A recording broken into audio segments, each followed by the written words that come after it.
Judi and I go back quite a long way. It was at the Old Vic, and we shared a dressing room.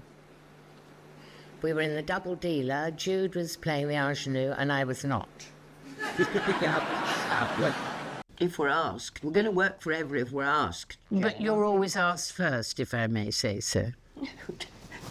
I'm turning on you now. It's all coming out now. One of my hearing aids has gone. What have we just... 2.5. Maggie Smith was an iconic figure in the world of acting, known for her unforgettable roles in both film and theater. Her career, which spanned over 70 years, showcased her incredible versatility, from playing memorable characters in Harry Potter to captivating audiences with her performances in classic plays. After her death at 89, many reflected on the profound impact she had on the entertainment industry and those around her. Recently, Dame Judi Dench became emotional while speaking about her close friend Maggie during an appearance at the Cheltenham Literature Festival. These tears were not just a sign of sorrow. They highlighted the deep bond and shared experiences between the two actresses. But what does this reveal about their friendship and the nature of loss? Join us as we remember their connection and celebrate Maggie Smith's remarkable legacy. Ladies and gentlemen, Miss Maggie Smith. Maggie Smith and Maggie Smith in the prime of her. I sometimes think that I've had so much luck and so much good fortune that it frightens me somehow. Well, it's a sad day for all the moviegoers. One of Hollywood's most beloved actor, Maggie Smith, has died. Maggie Smith's career, from the stage to the big screen, may seem like a dream come true. However, behind the scenes, her journey was marked by challenges like a fierce rivalry with a legendary actor, an unexpected slap during a performance, and the pain of a difficult divorce. Even more surprising was the dentist's discovery that almost revealed her husband's infidelity. Despite these obstacles, Maggie Smith continued to captivate audiences worldwide. Born Margaret Natalie Smith on December 28, 1934, in Ilford, Essex, Maggie's love for storytelling began early, inspired by the romantic story of how her parents met on a train from Glasgow to London. At age 4, her family moved to Oxford, where she grew up with her twin brothers, Alastair and Ian. Maggie attended Oxford High School, where education was highly valued. But at 16, she chose to leave school and pursue her passion for acting at the Oxford Playhouse. At just 17 years old, Maggie's acting career took off, with her role as Viola in Twelfth Night at the Oxford Playhouse in 1952. This was only the start, as she continued to perform in various productions there, including Cinderella and The Government Inspector. By 1956, Maggie made her Broadway debut in New Faces of 56, showcasing her ability to take on multiple roles. The following year, she starred with Kenneth Williams in Share My Lettuce, further solidifying her place as a rising star in theater. In 1962, Maggie's talent earned her the first of 6 Best Actress Evening Standard Awards for her roles in Peter Shaffer's The Private Ear and The Public Eye. Laurence Olivier, recognizing her talent, invited her to join his National Theatre Company at the Old Vic. Although they worked together closely, a rivalry developed between them. Olivier admired her skills, but the two often competed on stage, especially when she played Desdemona in Othello. Maggie even shared on the Graham Norton Show in 2015 that Olivier slapped her during a performance of Othello in 1964, but she continued to work with him in other plays, like The Master Builder and Much Ado About Nothing. As her stage career flourished, Maggie's film career began to take off. She made her uncredited film debut in 1956 with Child in the House and received her first British Academy Film Award nomination in 1959 for Nowhere to Go. Her role in the 1963 drama The VIPs, where she starred alongside Richard Burton and Elizabeth Taylor, earned her an Academy Award nomination for Best Supporting Actress, confirming her growing reputation in the film world. During this time, Maggie Smith took on a wide range of film roles, proving just how versatile she was as an actress. She showed her comedic side in Go to Blazes, took on a dramatic role in The Pumpkin Eater with Anne Bancroft, and portrayed historical figures in Young Cassidy. By the 1970s, Smith's career really took off, and she became known as one of the top actresses in both film and theater. In 1969, She won the Academy Award for Best Actress for her unforgettable role in the prime of Miss Jean Brodie. Her portrayal of the eccentric teacher received high praise, with David Kerr of the Chicago Reader noting her technical brilliance, while others called it one of the best British films of the decade, thanks to her performance. Smith wasn't just a star on the big screen. She also excelled in theater. In 1970, she played the title role in Ingmar Bergman's London production of Hedda Gabler, which earned her another Evening Standard Theatre Award for Best Actress. Then, in 1975, she made her Broadway debut in Noel Coward's Private Lives, directed by John Gielgud. Critics loved the show, especially Smith's comedic timing, with the New York Times describing her performance as hilarious. Her success on Broadway led to a Tony Award nomination and a Drama Desk Award nomination, further proving her range as an actress. She even made appearances on The Carol Burnett Show during this period, showing off her comedy chops to a broad audience. In 1972, Smith took on the role of Augusta Bertram in George Cukor's Travels with My Aunt, which earned her a third Academy Award nomination for Best Actress. Her portrayal of the quirky, adventurous aunt was another highlight in her career. She followed this up with Love and Pain and The Whole Damn Thing, a bittersweet romantic comedy that, while not a box office hit, impressed critics who praised her ability to mix humor and emotion in her role as a woman with a terminal illness. Smith also stood out in ensemble casts, like in the 1976 murder mystery comedy Murder by Death. Critics loved her witty portrayal of Dora Charleston, though many wished she had more screen time. She later played the strict Ms. Bowers in the 1978 adaptation of Agatha Christie's Death on the Nile, sharing the screen with icons like Angela Lansbury and Bette Davis. That same year, she won her second Academy Award, this time for Best Supporting Actress in Neil Simon's California Suite. Her role as an Oscar-nominated actress in the film was especially fitting, considering her own experiences with the ups and downs of award season. Her sharp comedic delivery and timing made her performance truly memorable. Along with her work in film, Smith continued to shine on stage. From 1976 to 1980, she was part of the Stratford Shakespeare Festival in Ontario, Canada, taking on legendary roles like Cleopatra in Antony and Cleopatra and Lady Macbeth in Macbeth. Her performances were well received, highlighting her skill in both classical and modern theater. In 1979, she made her return to Broadway in Tom Stoppard's original play, Night and Day. She portrayed Ruth Carson, the wife of a British diplomat caught in a political struggle.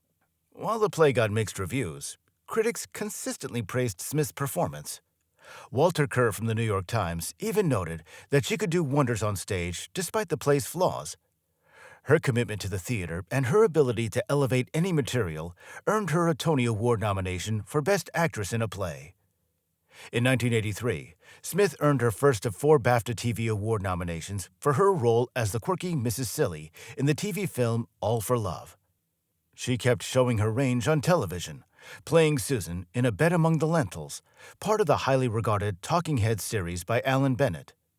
This role earned her another BAFTA TV nomination, further proving her talent in both television and theater.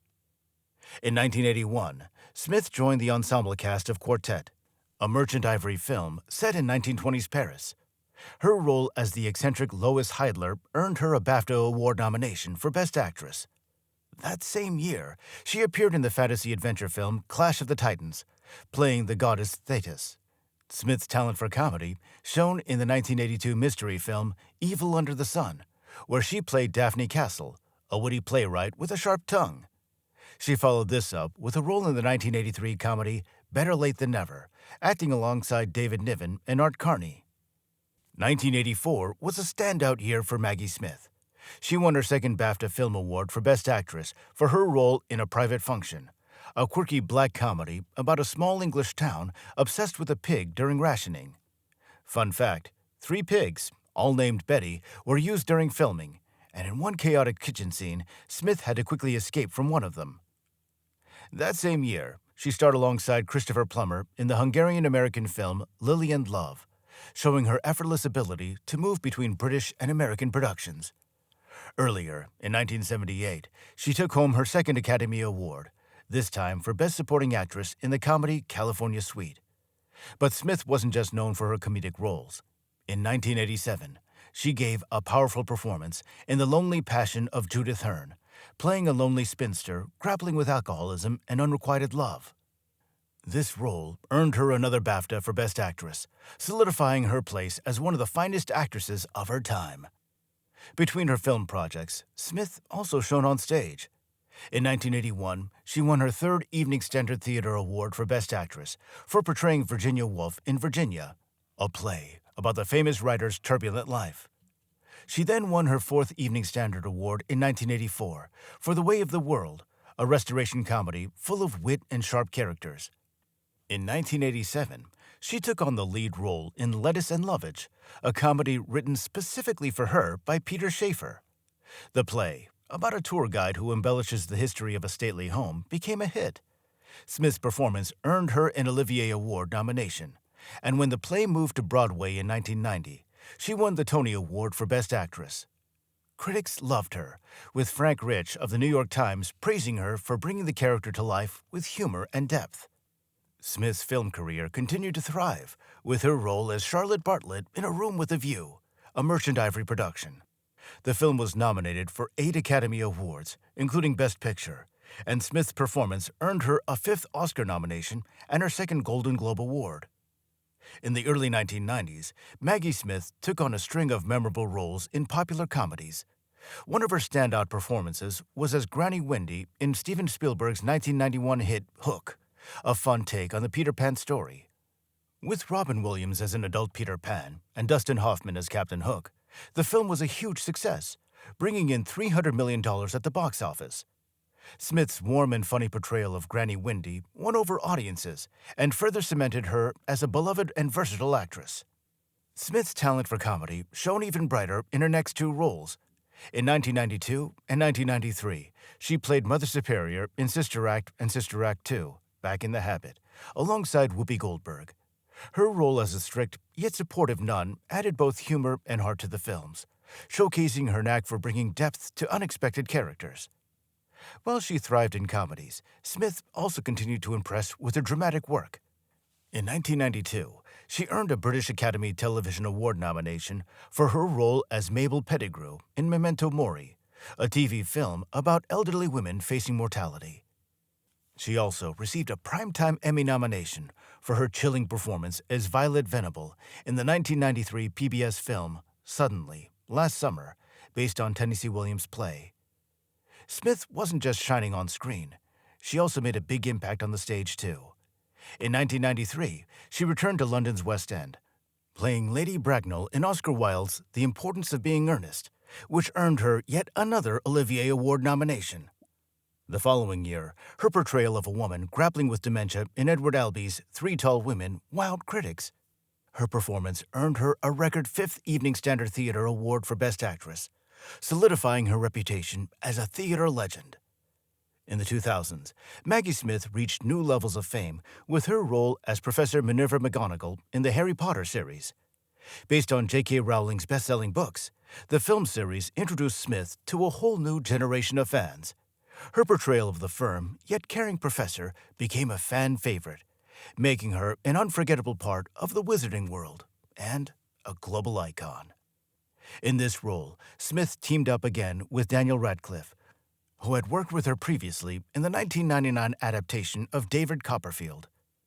Her role in the Harry Potter series, which featured a cast of well-known British actors, solidified her standing in film history. The series became one of the most successful film franchises ever, drawing in audiences around the world. While promoting The Lady in the Van in 2016, Smith reflected on her time working on the Harry Potter films, especially her fond memories of Alan Rickman, who portrayed Professor Severus Snape. She spoke of Rickman as a wonderful actor and someone who was a joy to be around. She even shared a lighthearted story about how, during filming, they would often run out of ways to react in certain scenes and would end up making exaggerated faces of surprise or sadness when the camera turned on them. In 2001, Maggie Smith joined the cast of Gosford Park, a murder mystery directed by Robert Altman and set in a grand English country house in the 1930s. The film had a stellar cast that included Michael Gambon, Helen Mirren, Kristen Scott Thomas, and other British acting legends. Smith played the snobbish Constance, Countess of Trentham, earning her a 6th Academy Award nomination for Best Supporting Actress. The film was well received by critics, with Roger Ebert calling it an exciting and bold achievement. In 2002, Smith appeared in Divine Secrets of the Ya-Ya Sisterhood alongside Sandra Bullock and Ellen Burstyn. The film, based on Rebecca Wells's novel, was a touching drama that explored the complicated relationships between mothers and daughters. That same year, Smith reunited with her good friend Judi Dench for David Hare's stage play, The Breath of Life. Their onstage chemistry was a big hit with both critics and audiences. In 2003, Smith won her first Primetime Emmy Award for her performance in HBO's My House in Umbria. She portrayed Mrs. Emily Delahunty, a British romance novelist caught up in a terrorist attack while traveling in Italy. Her portrayal was both touching and emotional, earning her yet another Golden Globe nomination. Smith continued to collaborate with talented actresses, reuniting with Judi Dench for the 2004 film Ladies in Lavender. Set in a quiet English village, this heartwarming drama follows two elderly sisters who care for a mysterious young man. Smith's portrayal of the reserved and practical sister perfectly balanced Dench's more lively and adventurous character. In 2005, Smith appeared alongside Rowan Atkinson in the black comedy Keeping Mum. This quirky story about a vicar and his unusual family became a box office hit, with Smith's role as a slightly eccentric Grace Hawkins adding a lot of charm to the film. She also took part in the 2007 British costume drama Becoming Jane, playing a strict aunt to Anne Hathaway's young Jane Austen. That same year, Maggie Smith returned to the stage for a revival of Edward Albee's The Lady from Dubuque at London's Theatre Royal Haymarket. Though the production had mixed reviews, Smith's performance stood out. Critic David Benedict of Variety praised her presence, saying she dominates the second act, noting that even her remarkable talent couldn't fully save the production. In 2007, Smith also starred in the HBO movie Capturing Mary, alongside Ruth Wilson. Her work in this dark and mysterious drama earned her a 4th Primetime Emmy Award nomination, underscoring her continued success on television. Smith continued to take on a variety of roles, starring in the 2009 fantasy drama From Time to Time and the 2010 comedy Nanny McPhee and the Big Bang, where she played the quirky and eccentric Mrs. Doherty. However, her role as Violet Crawley, the Dowager Countess of Grantham in Downton Abbey, truly made her a household name. The show, which aired from 2010 to 2015, became a global hit, and Smith's sharp humor and clever one-liners made her a fan favorite. Her performance earned her multiple awards, including 3 Primetime Emmys, a Golden Globe, and 4 Screen Actors Guild Awards. In 2015, Smith shared that the 6th season of Downton Abbey would be her last, closing an important chapter both for her and the beloved show. Maggie Smith's personal life, particularly her journey through love and marriage, is just as intriguing as her career. It all started back in 1952, when she first met playwright Beverly Cross at Oxford University's Museum of Art and Archaeology. Their paths crossed again 6 years later, when Smith starred in one of Cross's West End plays, Stripped the Willow. Cross fell in love with her, even though he was still married. He proposed to her, and she agreed to wait until his divorce was finalized. But while waiting, she met and fell in love with the actor Robert Stevens, thanks to Cross's suggesting she join the National Theatre. Things got complicated as Stevens was also married, and Cross was in the middle of his divorce while working on the Lawrence of Arabia screenplay. In 1967, Smith and Stevens finally got married, though their journey was full of ups and downs. Stevens' ex-wife, actress Vivien Leigh, passed away that same year, adding to the complexity of their situation. Smith was already pregnant when they decided to wed, but Stevens' divorce hadn't been finalized yet. Despite these challenges, the couple stayed strong. Smith found a way to protect her privacy by taking a break from acting until after their baby was born.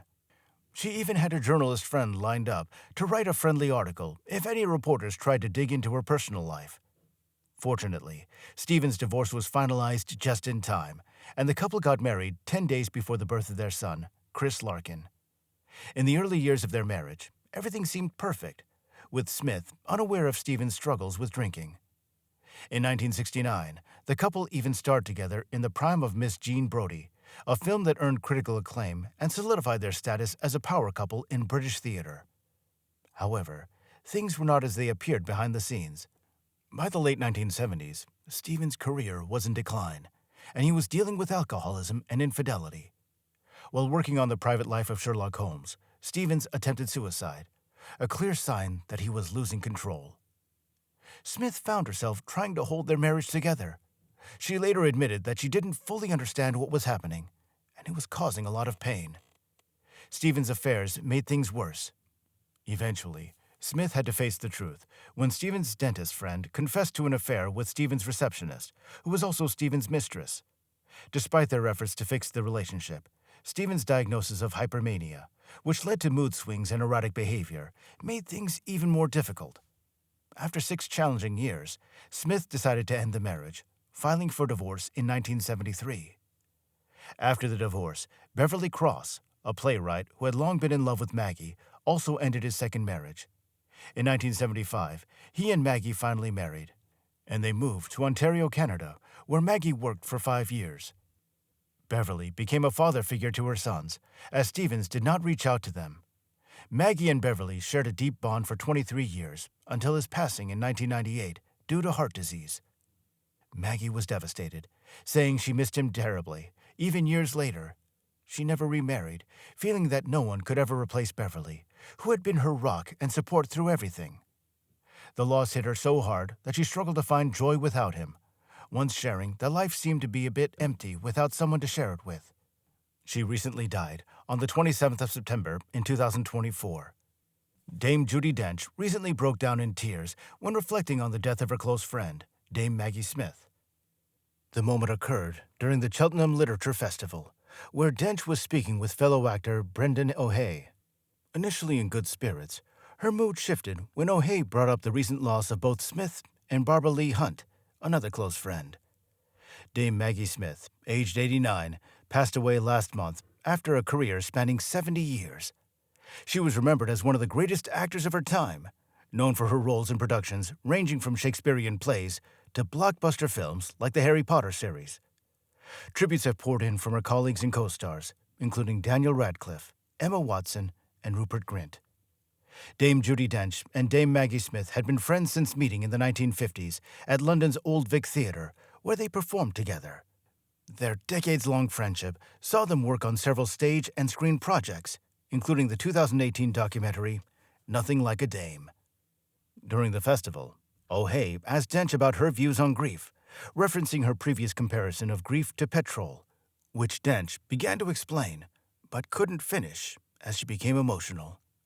Dench also shared that her own health challenges, particularly her battle with age-related macular degeneration, have affected her ability to work. Despite this, she expressed her determination to continue acting, relying on her photographic memory to remember lines. So thanks for watching this video.